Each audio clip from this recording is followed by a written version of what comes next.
یہ جو نوجوان آپ کو اس وقت سکرین پر نظر آ رہا ہے، اس کا نام ہے حمزہ، اور اس پر الزام ہے کہ اس نے اپنے ہی باپ کو گولی مار کے قتل کر دیا۔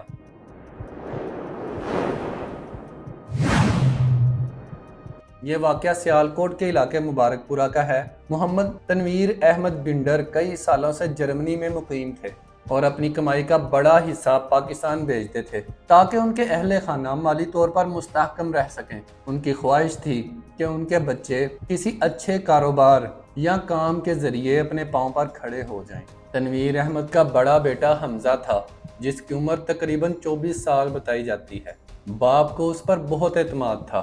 اسی اعتماد کی وجہ سے وہ مختلف اوقات میں بھیجی گئی رقم اس کے اکاؤنٹ میں رکھتے تھے۔ تقریباً 1.5 ماہ قبل جب تنویر احمد جرمنی سے پاکستان واپس آئے تو انہوں نے اپنے مالی معاملات کا جائزہ لینا شروع کیا۔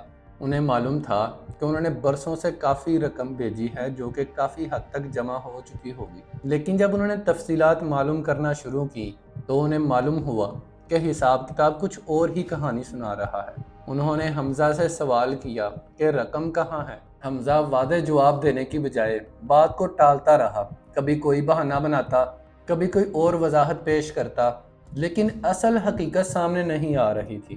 وقت گزرنے کے ساتھ تنویر احمد کا شک بڑھتا گیا۔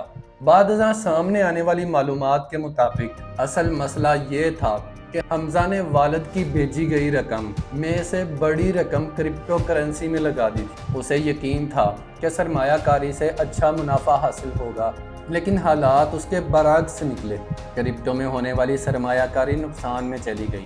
یہ نقصان اتنا بڑا تھا کہ حمزہ اپنے والد کو سچ بتانے میں گھبرانے لگا۔ اسے معلوم تھا کہ برسوں کی محنت سے جمع ہونے والی رقم ضائع ہونے کی خبر تنویر احمد کے لیے ناقابل قبول ہوگی، اسی وجہ سے وہ حقیقت چھپاتا رہا۔ دوسری طرف تنویر احمد مسلسل جواب مانگتے تھے۔ یہی معاملہ آہستہ آہستہ باپ بیٹے کے درمیان تنازع کی شکل اختیار کر گیا۔ پولیس تفتیش اور اہل خانہ کے مطابق تقریباً 1.5 ماہ تک دونوں کے درمیان اسی بات پر اختلاف جاری رہا۔ گھر میں اکثر کشیدگی رہتی اور مالی نقصان کا موضوع بار بار زیر بحث رہتا۔ وقت کے ساتھ حمزہ کی پریشانی بھی بڑھتی جا رہی تھی۔ اسے محسوس ہونے لگا کہ اب حقیقت زیادہ دیر تک پوشیدہ نہیں رہ سکتی۔ پولیس کے مطابق تنویر احمد ایک دن نماز ادا کر کے گھر آئے۔ معمول کے مطابق وہ گھر کے اندر داخل ہوئے اور اپنے کمرے میں چلے گئے۔ انہیں علم نہیں تھا کہ ان کا بیٹا پہلے ہی ایک خطرناک فیصلہ کر چکا ہے۔ الزام ہے کہ حمزہ نے ایک پستول تیار کر کے رکھا ہوا تھا۔ جیسے ہی تنویر احمد کمرے کے اندر داخل ہوئے، حمزہ نے ان پر فائر کر دیا۔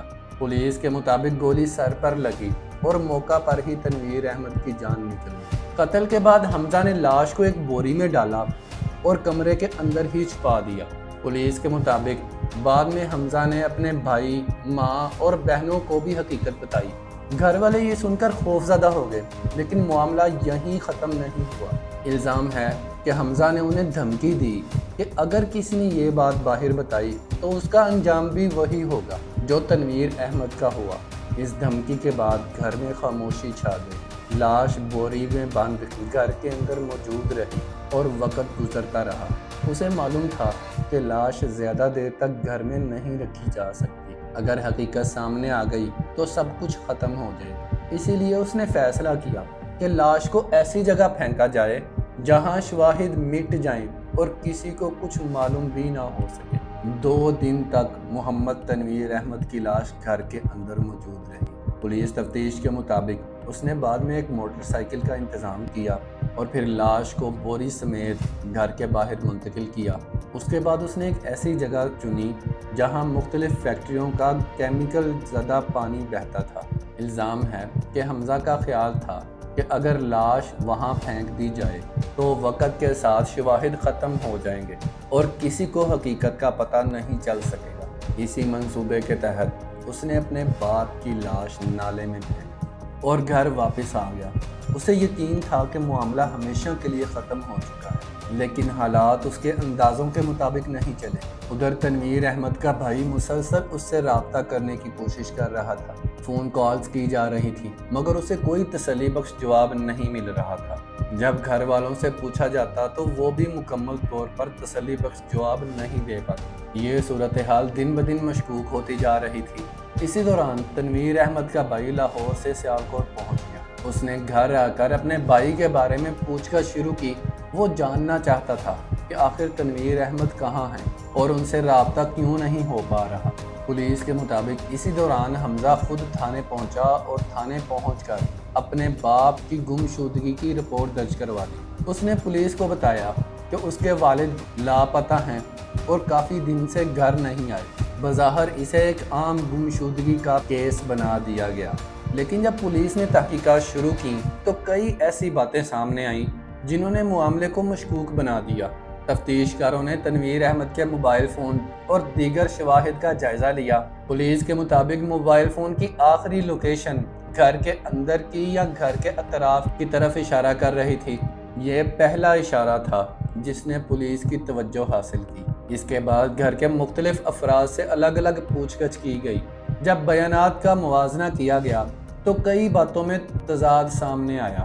کسی ایک کی بات بھی کسی دوسرے سے پوری طرح نہیں مل رہی تھی۔ یہی وہ مرحلہ تھا جہاں پولیس کو لگا کہ شاید بات کچھ اور ہے۔ تحقیقات کا دائرہ مزید وسیع کیا گیا۔